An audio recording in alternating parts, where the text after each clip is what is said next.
দিল্লি চায় আঞ্চলিক সহযোগিতার বার্তা দিতে, কিন্তু ঢাকা চাইছে এই সুযোগে দুই দেশের অমীমাংসিত বিষয়গুলো নিয়েও অর্থবহ আলোচনা হোক। আমন্ত্রণ প্রত্যাখ্যান করলেও আরেক ধরনের ঝুঁকি রয়েছে। ঢাকা এখন এমন একটি সিদ্ধান্তের সামনে দাঁড়িয়ে আছে যেখানে যাওয়া এবং না যাওয়া দুই ক্ষেত্রেই রয়েছে কূটনৈতিক হিসাব। উদীয়মান অর্থনীতির দেশগুলোর জোট ব্রিক্সের শীর্ষ সম্মেলনে যোগ দিতে প্রধানমন্ত্রী তারেক রহমানকে আমন্ত্রণ জানিয়েছে ভারত, কিন্তু তিনি এই সফরে যাবেন কিনা তা এখনও চূড়ান্ত করেননি।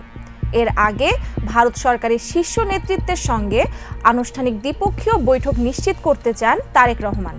এটি সাধারণ একটি কূটনৈতিক সফরের মতো মনে হলেও এর পিছনে লুকিয়ে আছে বাংলাদেশ ভারত সম্পর্কের ভবিষ্যৎ, অভ্যন্তরীণ রাজনৈতিক হিসাব নিকাশ এবং দক্ষিণ এশিয়ার নতুন কূটনৈতিক বাস্তবতা।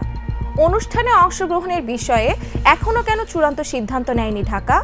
কেনই বা সম্মেলনে অংশ নেওয়ার পাশাপাশি ভারতীয় নেতৃত্বের সঙ্গে একটি পূর্ণাঙ্গ দ্বিপক্ষীয় বৈঠক চাইছে বাংলাদেশ? চলুন বিষয়টি পরিষ্কার করে জানা যাক। আগামী সেপ্টেম্বরে ভারতের নয়াদিল্লিতে অনুষ্ঠিত হবে ব্রিক্স শীর্ষ সম্মেলন। সেখানে অংশ নিতে প্রধানমন্ত্রী তারেক রহমানকে আমন্ত্রণ জানিয়েছে ভারত।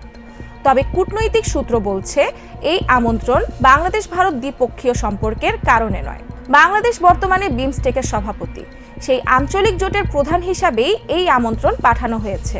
অর্থাৎ দিল্লি চায় আঞ্চলিক সহযোগিতার বার্তা দিতে, কিন্তু ঢাকা চাইছে এই সুযোগে দুই দেশের অমীমাংসিত বিষয়গুলো নিয়েও অর্থবহ আলোচনা হোক।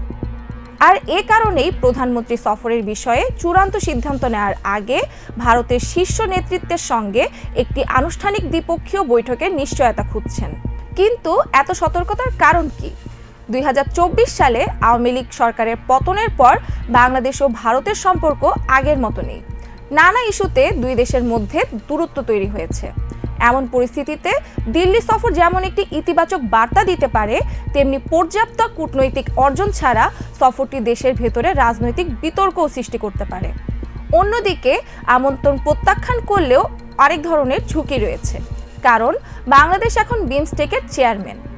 আমন্ত্রণ ফিরিয়ে দিলে আন্তর্জাতিক মহলে এটি আঞ্চলিক সহযোগিতার প্রতি অনীহা হিসাবে ব্যাখ্যা করা হতে পারে। অর্থাৎ ঢাকা এখন এমন একটি সিদ্ধান্তের সামনে দাঁড়িয়ে আছে যেখানে যাওয়া এবং না যাওয়া দুই ক্ষেত্রেই রয়েছে কূটনৈতিক হিসাব। এদিকে পররাষ্ট্রমন্ত্রী মোহাম্মদ খলিলুর রহমান জানিয়েছেন, এখনও কোনো চূড়ান্ত সিদ্ধান্ত হয়নি।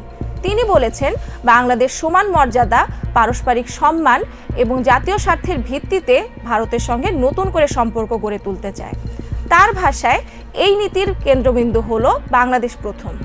তিনি এটাও স্বীকার করেছেন, দুই দেশের মধ্যে এখনও কিছু অমীমাংসিত সমস্যা রয়েছে, আর সেই সমস্যাগুলোর সমাধান ছাড়া সম্পর্ককে নতুন উচ্চতায় নেওয়া সহজ হবে না। কিন্তু ব্রিক্স সম্মেলনের ফাঁকে কি সেই আলোচনা করা সম্ভব? সাবেক রাষ্ট্রদূত ও গবেষক মোহাম্মদ সুফিউর রহমান মনে করেন, বাস্তবতা ভিন্ন কথা বলছে। তার মতে, বড় আন্তর্জাতিক সম্মেলনের ফাঁকে কয়েক মিনিটের বৈঠকে জটিল দ্বিপক্ষীয় সমস্যার সমাধান আশা করা বাস্তবসম্মত নয়, বরং বাংলাদেশ ও ভারতের মধ্যে একটি আলাদা পূর্ণাঙ্গ দ্বিপক্ষীয় সফর প্রয়োজন, যেখানে দুই দেশের গুরুত্বপূর্ণ সব ইস্যু নিয়ে বিস্তারিত আলোচনা করার সুযোগ থাকবে। সব মিলিয়ে প্রধানমন্ত্রী তারেক রহমানের সম্ভাব্য দিল্লি সফর শুধু একটি আন্তর্জাতিক সম্মেলনে অংশ নেওয়ার প্রশ্ন নয়, এটি হয়ে উঠতে পারে বাংলাদেশ ভারত সম্পর্কের নতুন অধ্যায়ের সূচনা।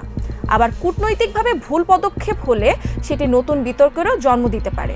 এখন দেখার বিষয়, আগামী কয়েক সপ্তাহে দিল্লি কি ঢাকাকে সেই পূর্ণাঙ্গ দ্বিপক্ষীয় বৈঠকের নিশ্চয়তা দিতে পারে, নাকি বাংলাদেশ শেষ পর্যন্ত অন্য কোনো কূটনৈতিক পথ বেছে নেবে? এই প্রশ্নগুলোর উত্তরই হয়তো ঠিক করে দিবে দুই প্রতিবেশী দেশের সম্পর্ক আগামী দিনে কোন দিকে এগোবে।